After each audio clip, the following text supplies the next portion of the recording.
Hello class 12th chapter number first relation and function यानी कि संबंध एवं फलन। इसकी एक्सरसाइज 1.2 का इंट्रोडक्शन पार्ट 1 हम कर चुके हैं। अब इंट्रोडक्शन पार्ट 1 में हमने फंक्शन देखा था। फंक्शन क्या होता है, फंक्शन के टाइप देखते हैं।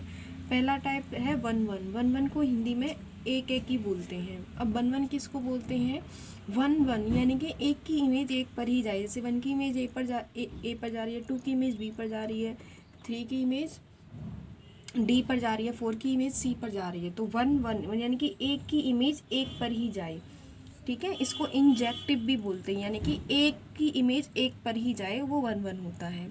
यहाँ पे देखिए ये मैनी वन है, यानी कि मैनी की इमेज बहुत मतलब 2 की इमेज एक पर जा रही है। मैनी मतलब कि एक से ज़्यादा, और वन मतलब कि एक, यानी कि एक से ज़्यादा की इमेज, यानी कि 1 की और 2 की दोनों की इमेज बी पर जा रही है। तो इसको मैनी वन फलन बोलते हैं, बहु एक फलन बोलते हैं, ठीक है।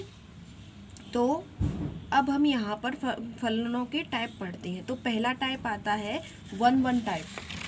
पहला कौन सा टाइप आता है, वन टाइप। तो वन यानी कि एक ही क्या होता है, एक ही, अभी मैंने आपको बताया एक ही क्या होता है, एक की इमेज एक पर ही जाए, इंजेक्टिव, यानी कि 1 की इमेज 1 की इमेज 2 पर नहीं जाए, है ना। यानी कि 1 और 2 की इमेज 2 पर नहीं जाए, 2 की इमेज बी पर जा रही है, सबकी इमेज अलग अलग पर जा रही है और एक पर जा रही है, तो वन होता है एक ही, ठीक है। तो वन की डेफिनेशन क्या है, एक फलन f x such that x comma y, यानी कि फलन एफ सच दैट एक्स से किस पर जा रहा है, वाई पर, एक है कि यानी कि वन अथवा एक यानी कि इंजेक्टिव फलन कहलाता है। पहला टाइप क्या है फलन का, यानी कि फंक्शन का, एक है कि यानी कि वन। तो एक है कि कब कहलाता है फलन, यदि एफ के अंतर्गत, यानी कि ये जो एफ लग रहा है हमारा, ये एफ के अंतर्गत ये हमारा फंक्शन लग रहा है, एफ के अंतर्गत एक्स के भिन्न भिन्न अवयवों के प्रतिबिंब भी भिन्न भिन्न हो, यानी कि एक्स के भिन्न भिन्न अवयवों के प्रतिबिंब क्या होने चाहिए, भिन्न भिन्न, अलग अलग होने चाहिए। जैसे कि यहाँ पर हमारे पास 1 2 3 है, तो इसके तीनों के अलग अलग होने चाहिए। 1 का ए हम मान लेते हैं, 2 का बी मान लेते हैं, 3 का सी मान लेते हैं। तो एक्स के भिन्न भिन्न अवयवों के प्रतिबिंब, ये क्या है, इसके प्रतिबिंब हैं, प्रतिबिंब भी भिन्न भिन्न हैं, तब तो वो क्या हो जाएगा, वन यानी कि एक ही हो जाएगा, ठीक है।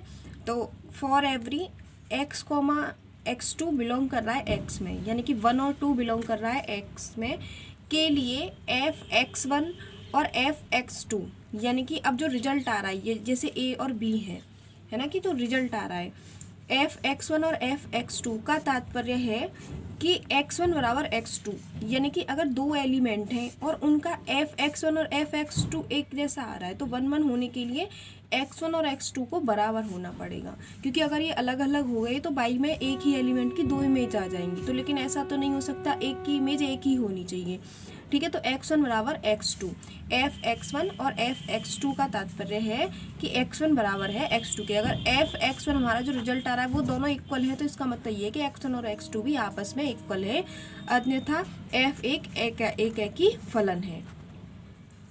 ऐसा है तो एक एफ क्या है, एक की फलन है। तो एक की फलन यानी कि वन में हमने क्या देखा कि एक की इमेज एक पर ही आनी चाहिए। यदि एफ के अंतर्गत एक्स के भिन्न भिन्न अवयवों के प्रतिबिंब, भिन्न भिन्न अवयव क्या हैं, जैसे 1 2 3 हैं, ये भिन्न भिन्न अवयव हैं, इनके प्रतिबिंब ये क्या होने चाहिए, भिन्न भिन्न, अलग अलग होने चाहिए, तो वन हो जाता है। तो पहला टाइप हमने वन पढ़ लिया, ठीक है। अब हम पढ़ते हैं ऑन टू क्या होता है। देखो ऑन टू में यहाँ पे एक एग्जांपल समझो कि यहाँ पे क्या था कि यहाँ पे ई और एफ खाली रह गए थे, यानी कि इनकी कोई, ये किसी की इमेज नहीं बने थे, है ना, ये किसी का प्रतिबिंब नहीं है। अब जो बाई में एलिमेंट है, इसको हम बाई मान लेते हैं, तो बाई में जो एलिमेंट है उन सब की इमेज, उनका वो सब किसी न किसी एक्स के एलिमेंट का प्रतिबिंब होने चाहिए। यहाँ पे ई और एफ किसी का प्रतिबिंब नहीं है, एक्स के किसी भी एलिमेंट का प्रतिबिंब नहीं है, तो ये ऑन टू नहीं है। 2 टाइप आते हैं, वन और ऑन टू। ऑन टू क्या होता है कि बाई के प्रत्येक एलिमेंट किसी न किसी एक्स का इमेज होना चाहिए। जैसे कि ए है, ए किसका इमेज है, 3 का, बी किसका इमेज है, 1 का, सी किसका इमेज है, 2 का, डी किसका इमेज है, 4 का। तो तो बाई के एलिमेंट किसी न किसी एक्स के एलिमेंट की इमेज होनी चाहिए। जैसे इसमें नहीं था तो ये ऑन टू नहीं है, ये ऑन टू हो जाएगा क्योंकि यहाँ पे बाई के में कोई भी ऐसा एलिमेंट नहीं है जो कि इमेज ना बना हो एक्स के एलिमेंट की। यहाँ पे ई और एफ किसी की इमेज नहीं बनी, तो ये ऑन टू नहीं है, ये ऑन टू है। ठीक है, तो दो टाइप है, 1 1 में एक एक ही होनी चाहिए। इसमें क्या है, फलन f सच दैट x से y पर आच्छादक, हिंदी में इसको आच्छादक बोलते हैं ऑन टू को, और इंग्लिश में ऑन टू, अथवा सर्जेक्टिव, इसको सर्जेक्टिव। 1 1 को बोल रहे हैं हम इंजेक्टिव। ठीक है, 1 1 को क्या बोल रहे हैं हम, इंजेक्टिव, ध्यान रखना। और ऑन टू को क्या बोल रहे हैं हम, सर्जेक्टिव।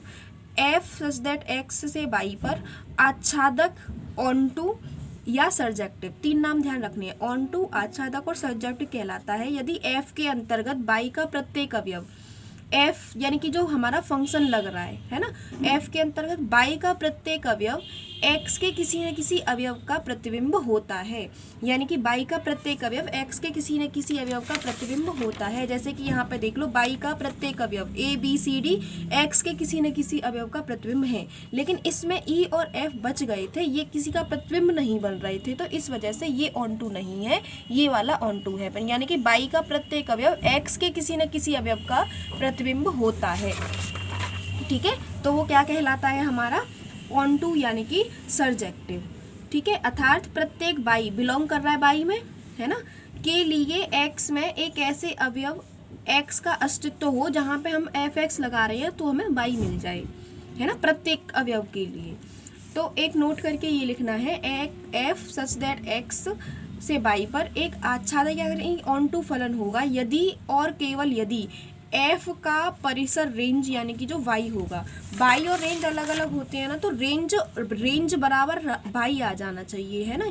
ये वैसे तो जो बचता है ये पूरा क्या हो जाता था हमारा, डोमेन, कोडोमेन हो जाता था ये हमारा, और जो जिस पर इमेज जाती थी वो रेंज होता था। लेकिन बाई में बाई बराबर रेंज हो जाए यानी कि कोई भी एलिमेंट ना बचे तो वो हमारा ऑन टू हो जाएगा। ठीक है, और एक और परिभाषा ये देखनी है कि बाईजेक्टिव क्या होता है। जो 1 1 और ऑन टू दोनों होते हैं उन्हें बाईजेक्टिव बोल देते हैं। 1 1 को क्या बोलते हैं, इंजेक्टिव, ऑन टू को क्या बोलते हैं, सर्जेक्टिव, और दोनों हो जाए तो उसको बाईजेक्टिव। ठीक है, अब एक ध्यान से समझना आप इसको और आपकी समझ में आएगा। Thank you.